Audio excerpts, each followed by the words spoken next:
Je vais te traduire le jour 2 du Alléluia Challenge en français. Reste avec moi. À 7 minutes 50 secondes, le pasteur Nathaniel nous rappelle de relire le psaume 136 et de rendre gloire à Dieu pour sa miséricorde. Il nous rappelle aussi que le verset de base pour le Alléluia Challenge en général, peu importe les éditions, c'est Acte 16, verset 25 à 26. À 11 minutes 15 secondes, il expliquait simplement que un des buts du Alléluia Challenge est aussi d'équiper l'Église ou le corps du Christ à apprendre à adorer Dieu avec compréhension. Ceci dit, sachant que chaque chanson que nous chantons pendant le Alléluia Challenge sont des chansons inspirées par le Saint-Esprit. Elles ne sont pas choisies par hasard.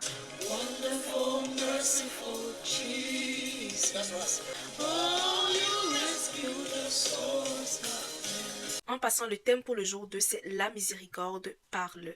La miséricorde parle. À 37 minutes 15 secondes, le pasteur disait que la miséricorde de Dieu était déjà en train de nous parler et que nous ne pouvons pas adorer Dieu de cette manière avec tout notre cœur sans que sa miséricorde ne se manifeste dans notre vie. Tellement ce moment d'adoration était puissant que je vous recommande sincèrement, si vous devez juste réécouter le live, de retourner vers ce moment d'adoration, cette chanson que nous avons chantée pendant plusieurs minutes et juste adorer Dieu, répéter les paroles même si vous ne comprenez pas, ou aller même sur ChatGPT, demander à ChatGPT de vous traduire les paroles, mais chanter cette chanson d'adoration car elle est vraiment ouinte. À 39 minutes 8 secondes, le pasteur Nathaniel disait que le son que nous venons de chanter pendant plusieurs moments, plusieurs minutes, est le son que Dieu aimerait entendre le jour 2. Il nous rappelait simplement qu'au jour 1, il avait expliqué avec Exode 25, verset 17 à 22, qu'il n'y avait pas de miséricorde sans que le sang ne coule, sans le sang de Jésus, et que le sang de Jésus couvre nos faiblesses, nos iniquités. À 40 minutes 10 secondes, il nous rappelle que le sang de Jésus a coulé 7 fois. La couronne d'épines, il avait aussi saigné quand ils avaient tiré sa barbe, le fait qu'on ait percé ses mains, 3e plaie, le perçage de ses pieds, les blessures au dos quand on l'avait frappé, quand on avait percé sa côte, 6e plaie, 7e plaie quand il avait prié au point d'avoir des gouttes ou des sueurs de sang.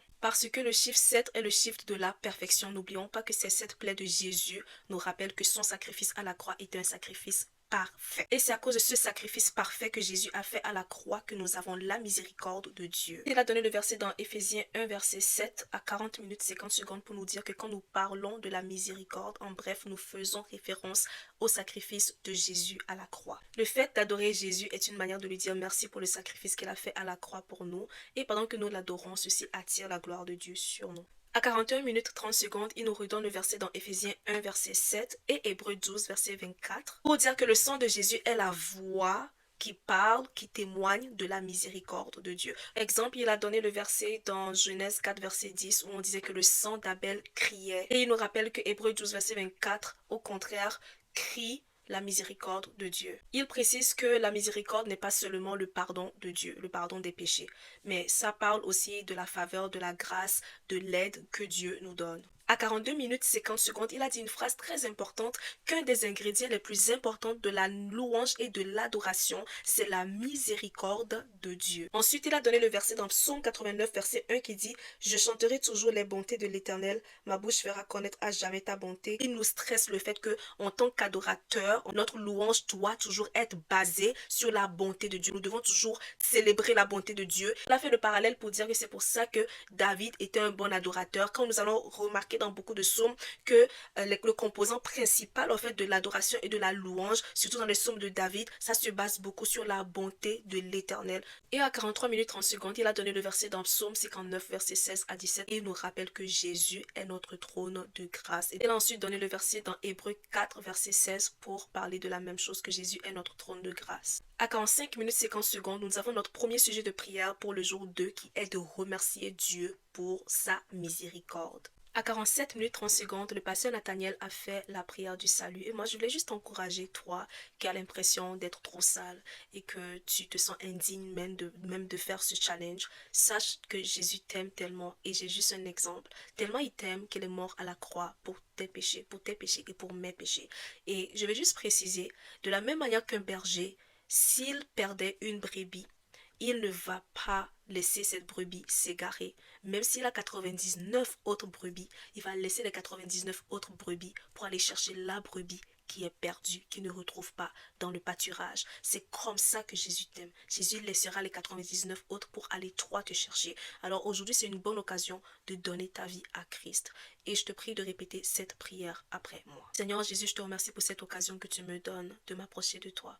Je te remercie, Saint-Esprit de Dieu, pour ton amour, pour ton sacrifice à la croix. Je te demande pardon pour mes péchés. Pardonne-moi d'avoir pris des décisions, d'avoir choisi des voies qui ne t'honorent pas. Aujourd'hui, Jésus, je veux bâtir une nouvelle vie avec toi. Je reconnais que tu es mort à la croix pour mes péchés. Je reconnais que tu es mon Seigneur et mon Sauveur. Seigneur Jésus, à partir d'aujourd'hui, je veux marcher avec toi. Merci, Seigneur, pour le pardon de mes péchés. Que l'honneur et la gloire te soient rendus.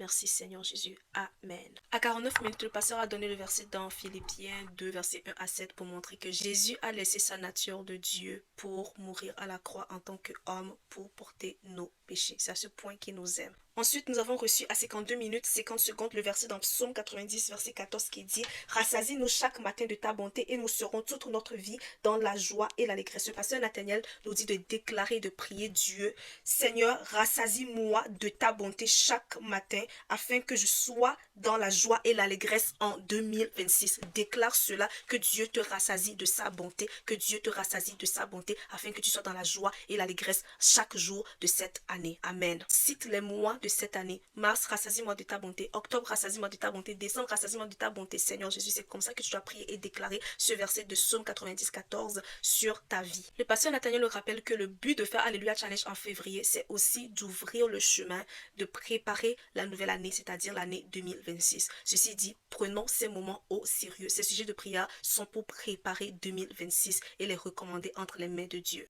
Ensuite, à 56 minutes 30 secondes, il nous a donné le verset dans Exode 15, verset 13 qui dit « Par ta miséricorde, tu as conduit, tu as délivré ce peuple par ta puissance. Déclarons que la miséricorde de Dieu guide nos pas en 2026 afin que rien de mal ne nous arrive. Que la miséricorde de Dieu guide nos pas, que la miséricorde de Dieu précède nos pas en 2026. Prions. Et il a dit de rajouter Psaume 23, verset 6 qui dit « Oui, le bonheur et la grâce m'accompagneront tous les jours de ma vie. » Personnalise et dire que le bonheur et la grâce de Dieu t'accompagnera tous les jours de ta vie en 2026. Déclarons. Demande à Dieu que sa miséricorde t'accompagne et te guide dans tous les aspects de ta vie. À partir de 1 heure, il a utilisé les versets dans Psaume 89, verset 20, Psaume 89, verset 24, Ésaïe 16, verset 5, pour déclarer et prier que la miséricorde de Dieu nous établisse et nous affermisse dans chaque domaine de nos vies en cette année 2026. Déclare, Seigneur, affermis-moi cette année, affermis mes pas cette année, établis-moi dans chaque domaine de ma vie cette année. Amen. À 1 heure 4 minutes 30 secondes, il a redonné le verset dans Hébreux 12, verset 24 pour dire que la miséricorde de Dieu parle. Il a dit, déclare que la grâce de Dieu, la faveur de Dieu, la miséricorde de Dieu parle en ta faveur partout où ton nom sera appelé, évoqué au nom puissant de Jésus. Peu importe là où mon nom sera appelé, que ta grâce, que ta faveur, que ta miséricorde puisse parler en ma faveur, que le sang de Jésus puisse parler en ma faveur. Amen. Déclarons ça sur nos vies, personnalisons cette prière. Que la voix de la miséricorde de Dieu parle en ma faveur dans les endroits importants où mon nom sera évoqué, appelé au nom puissant de Jésus. Amen. À 1 heure 7 minutes 50 secondes, le pasteur Nathaniel a déclaré que la miséricorde de Dieu parle là où les efforts humains s'épuisent. À 1 heure 8, il a dit de prier pour le domaine de ta vie que tu sais clairement que toi, tes efforts humains ne peuvent plus rien faire, mais que seule la miséricorde de Dieu peut parler et régler la situation. Il a dit de prier pour ça. Il a dit de prendre le verset dans Psaume 85, versets 7 à 8 pour déclarer Seigneur dans cette situation que ta miséricorde parle. À 1 heure 9, il nous a dit d'utiliser le verset dans Psaume 44, verset 3 pour déclarer Seigneur, révèle ta miséricorde dans cette situation. Ensuite, il a donné le verset dans Hébreux 4, verset 16 qui dit approchons-nous donc du trône de grâce afin d'obtenir miséricorde. Approche-toi de Dieu avec assurance car tu obtiendras miséricorde dans ta situation. Prie avec ferveur. À 1 heure 11, maintenant, prions pour les âmes.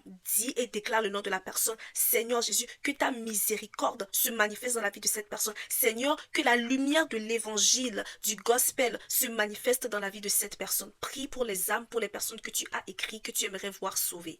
Prie pour ces âmes de la même manière, avec la même force que tu utilises pour prier pour toi, tes propres sujets de prière. Prie comme ça pour ces âmes-là. Psaume 102, versets 13 à 14. Personnalise ce sujet avec ton nom. Personnalise et dis Seigneur, aie pitié de Laetitia. C'est le moment, c'est le temps fixé pour que je voie ta faveur et ta miséricorde dans ma vie. Amen. À 1 heure 17 minutes, il a donné le verset dans Psaume 18, verset 50 pour que nous déclarons que Seigneur, par ta miséricorde, accorde-moi la délivrance cette année. Délivre-moi du trouble et de tous les pièges prévus contre moi. Amen. C'était tout pour le jour 2. J'espère que ça vous a aidé. À la prochaine pour le jour 3 par la grâce de Dieu. Bye.